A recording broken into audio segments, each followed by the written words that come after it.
All right, we got a new box, which means another truck in the mail from FMS.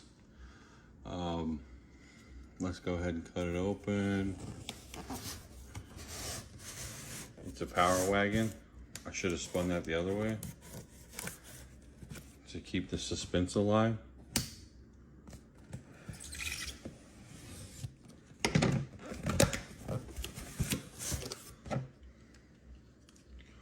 So let's get it out of the box. It's such a great artwork.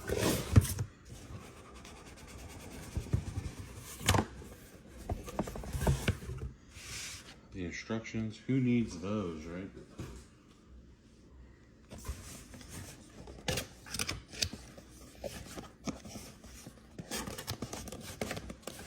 So let's see here.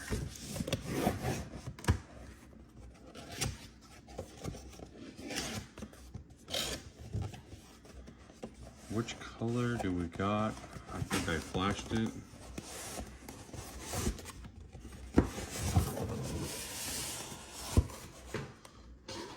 So this is the fcx24 Power Wagon. Some people were calling it the Butcher when it first got released.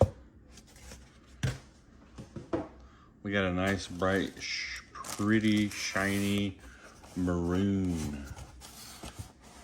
All that comes in the box. You get your truck, you get your roll bar, your fuel tank, your spare, charging cable, some Power Wagon stickers, a tire key or a wheel nut key, a wrench, and then we get our remote, and then we get our stamp of approval from this individual. It says it passed QC, which is always great. Let's get this without yanking off the windshield wipers.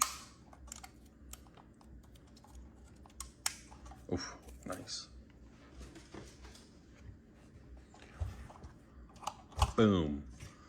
fcx24. All right.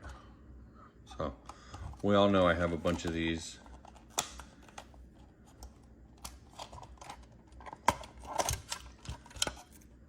So let's unplug the light real quick so we can stare at the body.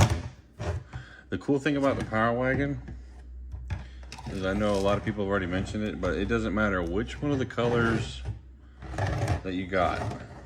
If you got red, blue, or yellow, it doesn't matter what color you got. These two are actually printed or molded out of a red plastic. You can sort of see it on the blue right here. So that means with these two, a little bit of sandpaper, you can already sort of see it, a little bit of sandpaper, just hitting it, scuffing it, and you'll get a patina look on these two with ease.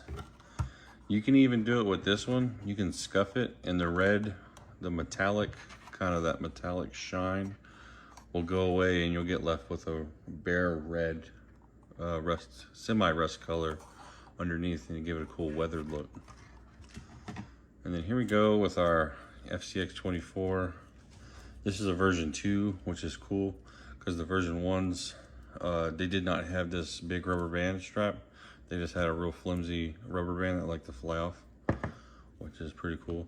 And I like on these, the on-off switch is right here. On the version 1s, it was kind of glued to the side, and you'd have to stick your finger in there weird, and it would just pop, and you hit to glue it back in place. You probably swearing a bunch trying to figure that out. But the reason I got this on the table is, if you're in the Houston area, me and a couple buddies, we have put together HTX mini comps. I'll put the link in it below. But we're trying to get a bunch of guys together that enjoy comping with the mini trucks. By mini, I say 124, 118, not the Capra, not the mini Capra. Those are too big for what we're doing. We're doing it pretty regularly at Ultimate Indoor in Kemah, because we're in the full swing of summer right now, and it is hot outside. So we are playing in the AC while it's hot, because 100+ degrees outside, waiting for somebody to run their course.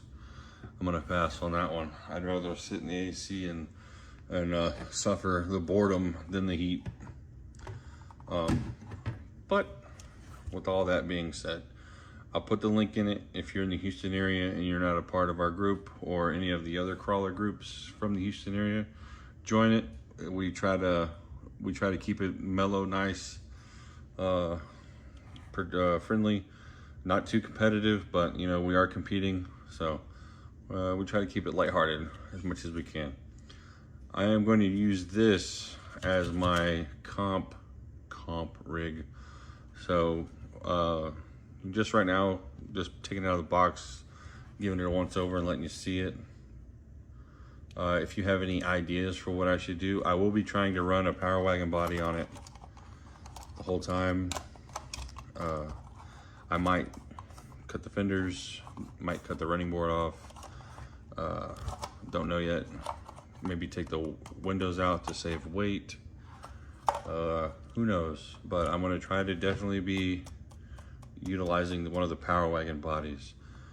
I would like to use the plastic chassis. I would like to use as much of this stock platform as possible. Definitely going to be changing the wheels and tires. That's a given. You always do that. I will be putting the O-ring kit that comes in here, wherever it is. We got it right here. We've got the O-ring kit right here. I will be putting oil in these shocks. A lot of people say they don't work, but I've noticed that they're worth it. So I got this. I'm going to be putting brass wheels and tires. Probably going to extend the rear a little bit. I might even, let's see if I can. I'm going to have to notch. I'll flip it over so you can see what I'm seeing. I'll have to notch this bumper bracket, or try to find a servo horn without the servo saver.